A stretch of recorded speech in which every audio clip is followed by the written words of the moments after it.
Tšau rahvas, me jõudsime nüüd Bali linnuparki.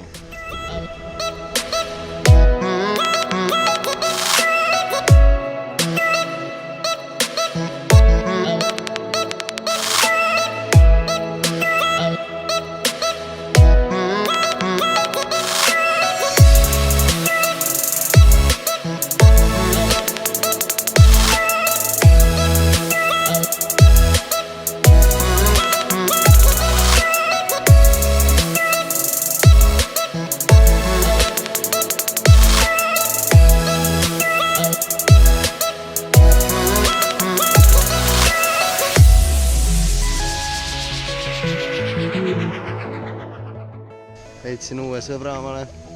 Saage tuttavaks, Fred. Mina olen Fiona, nii et... See on isane sulle. Kes seda teab?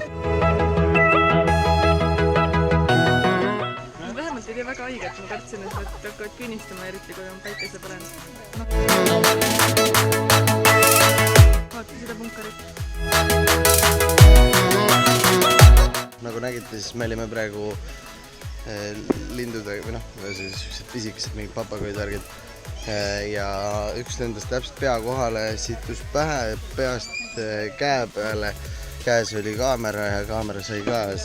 Linnupargis käisime ära ja nüüd lähme siis Monkey Forestisse, kus siis peaks nägema palju ahve.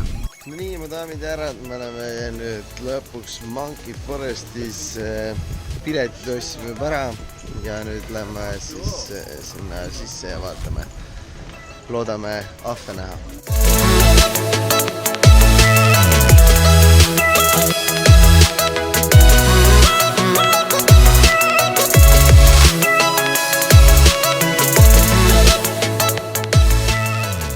Oh shit, palju neid on siin? Üks on. Sõber ränib mul praegu peas siin. Et jah, võts mul siit praegu, kusjuures tegelikult ütleme päris hea tunne ei ole. Et mis tunne on? Viskab kohe sul selle. Tahab banaani korraga näkku saada. Oli tore sinuga.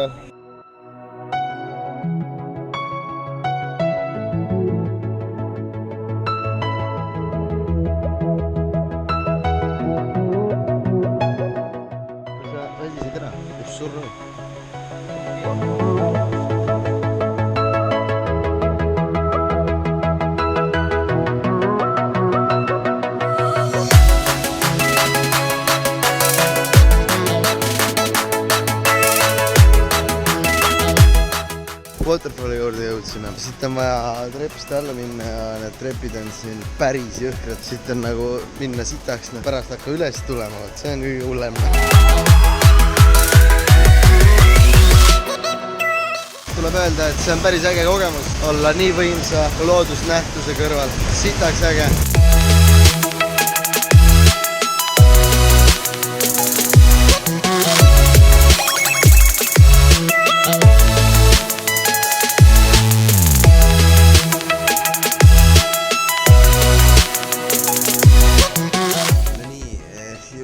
Hotelli tagasi ja kui täitsa aus olla, siis mina olen sitaks väsinud. Suht tegus päev oli. Kuidas sa rahule jäid? No oleks ootajuht, kus inglise keelt oskaks, oleks päris hea. No see küll jah. Küsid midagi ja siis ta mitte perselt käis aru, kui sa talt küsid. Lõpuks lööd käega, et sitta sellega, las ta jääb. Aga muidu selles suhtes, et nende kohtadega, kus me käisime, mina jäin igati rahule, et täitsa äge oli. Kuigi ütleme, paar kohta oli seal veel nagu ligidal, kuhu oleks võinud ka minna. Aga kahjuks ei olnud enam aega, et läks pimedaks ja kohad pandi kinni. Aga muidu oli fun.